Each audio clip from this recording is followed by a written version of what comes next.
सरकार का लाख कोशिशों और लगातार चलाए जा रहे जागरूकता अभियान के बाद भी प्रदेश में पराली जलाने के मामले कम होने का नाम नहीं ले रहे हैं, जिसके चलते अब प्रशासन पराली जलाने वालों पर सख्ती से कार्रवाई करता दिखाई दे रहा है। इसी के तहत सोनीपत जिले में प्रशासन ने 8 किसानों पर जुर्माना लगाया है। जुर्माना लगाने के साथ ही एक बार फिर से कृषि विभाग ने किसानों से पराली न जलाने की अपील की है और इसके नुकसान भी गिनाए। अभी तक कृषि विभाग को 8 किसानों द्वारा पराली जलाए जाने की सूचना प्राप्त हुई है और कृषि विभाग ने जो भी पर्यावरण प्रदूषण अधिनियम के तहत 1 एकड़ पर 2,500 रुपये का जुर्माना है, वो जुर्माना उन किसानों पर किया जिन्होंने पराली जलाई है और इन किसानों की संख्या जिले में 8 है। कितना जुर्माना वसूला गया है? अब तक कुल 20,000 रुपये जुर्माना वसूला गया है, जो पर्यावरण प्रदूषण के तहत खेत में पराली जलाने वालों के खिलाफ से लिया गया है। सर, पहले साल 2019 के बजाय अब की बार तो कुछ कम हुई होगी, लोग जागरूक हुए हैं पराली जलाने को लेकर। लोगों में जागरूकता बढ़ी है, पर कुछ उद्दंड किसान इस तरह की हरकतों की पुनरावृत्ति करते हैं, तो प्रशासन, मीडिया और अखबार के द्वारा लगातार लोगों को जागरूक भी किया जा रहा है, परंतु फिर भी इक्का दुक्का किसान इस तरह की घटनाएं घटित करता है।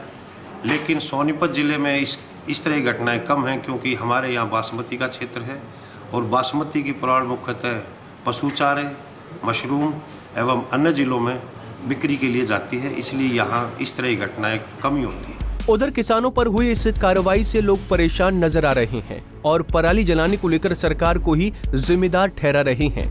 किसान सरकार से सवाल कर रहे हैं कि क्या हमारे पराली के कारण ही पर्यावरण प्रदूषण फैलता है? इतनी बड़ी बड़ी फैक्ट्रियां जो धुआं फैलाती हैं, वो कहां जाता है? उन पर भी कोई कार्रवाई प्रशासन और सरकार को करनी चाहिए।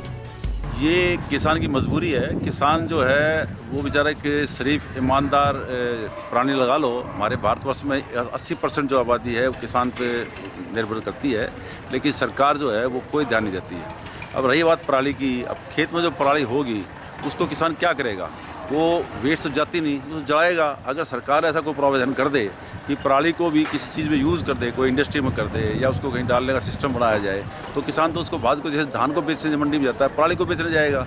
तो जो ये गलती है हाँ, ये सरकार की, प्रशासन की है और उसको किसान को थोपा जा रहा है। तो किसान तो पराली जलाने के लिए मजबूरी में जलाता है ना। कौन आदमी किसान जो है अपनी खेत में आग लगाएगा, खेत में फिर पराली के साथ साथ कुछ जो खेत में कीटाणु होते हैं जो फसल को यूज़ कर रहे काम करते हैं, हमारी खाद जो वो ख़राब हो जाती है।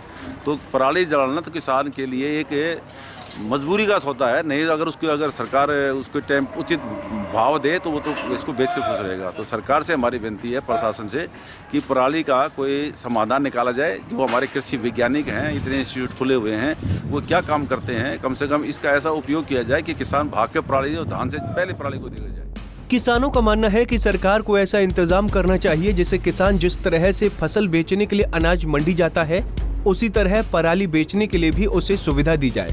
बहरहाल प्रशासन सैटेलाइट के जरिए किसानों पर नजर रख रहा है और जैसे ही पराली जलाने के मामले सामने आते हैं, तुरंत उनकी तस्वीरें लेकर किसानों पर कार्रवाई की जा रही है। ऐसे में देखना होगा कि किसान पराली जलाना जारी रखते हैं या फिर सरकार द्वारा चलाई गई योजनाओं का इस्तेमाल कर पराली का उचित निपटान करते हैं। सोनीपत से पवन राठी, पंजाब केसरी टीवी।